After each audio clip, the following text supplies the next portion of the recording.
Parasyte is packed with intense moments, but the deaths of these three characters stand out as some of the most unforgettable and heartbreaking scenes in the entire series. First up, Shinichi's mother. Shinichi's mother's death is one of the most emotionally devastating moments in the series. While traveling, Shinichi's parents had a terrifying encounter with a parasite. His mother didn't even have time to react before she was killed and taken over. What makes it truly tragic is what happens next. The parasite, now occupying her body, returns home. Despite Mijai's warnings, Shinichi refuses to believe that his kind, gentle mother has been taken over.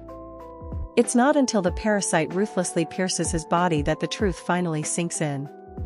His mother is gone.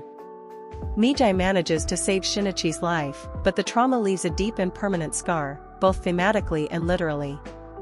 From that moment on, Shinichi's hatred for the parasites reaches a boiling point. Next up, Kana. Kana's death is one that fans still grieve today. Some say she brought it upon herself, but her story is layered with longing and heartbreak. Kana discovered a strange ability. She could sense the presence of parasites. She believed this connection was fate, that it meant she and Shinichi were meant to be together. Despite Shinichi's repeated warnings to stay away from these signals, she refused to listen. Even after learning about Shinichi's relationship with Satomi, she clung to the hope that their bond was special. On the day of her death, she wrapped Shinichi's hair around her ring finger, a symbolic gesture, and used her ability to try and find him in the crowd. But instead of Shinichi, she encountered a parasite who was feeding. Terrified, Kana tried to run. She still believed Shinichi would come to her rescue. And he did. But just a moment too late.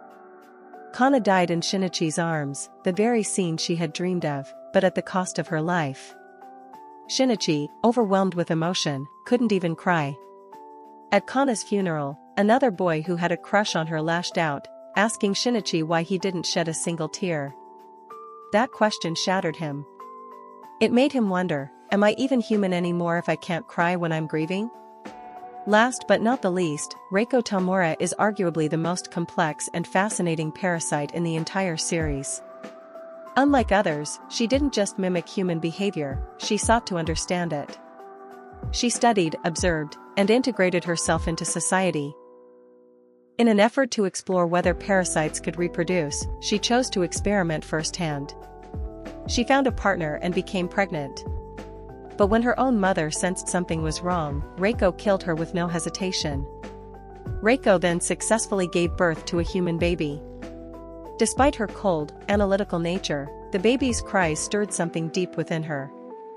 At times, she was challenged, even tempted, to kill the child, but chose not to.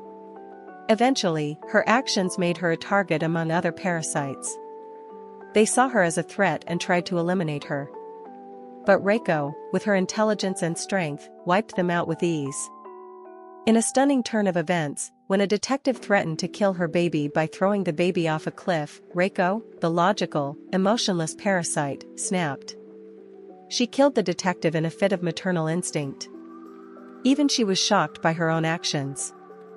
When she was finally cornered by the police, Reiko didn't run. Instead, she protected the baby in her arms and walked calmly toward Shinichi.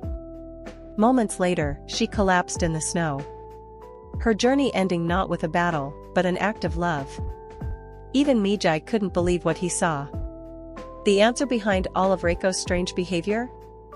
Pure maternal love. The baby cried over her lifeless body, and that sound sparked something in Shinichi. Memories of his own mother, the people he had lost, and the love they gave him surged back. For the first time in a long time, Shinichi cried, real, human tears. If this video moved you, don't forget to like and subscribe for more anime deep dives. This is Ultra Instinct Beef. Thanks for watching, and I'll see you next time. Peace.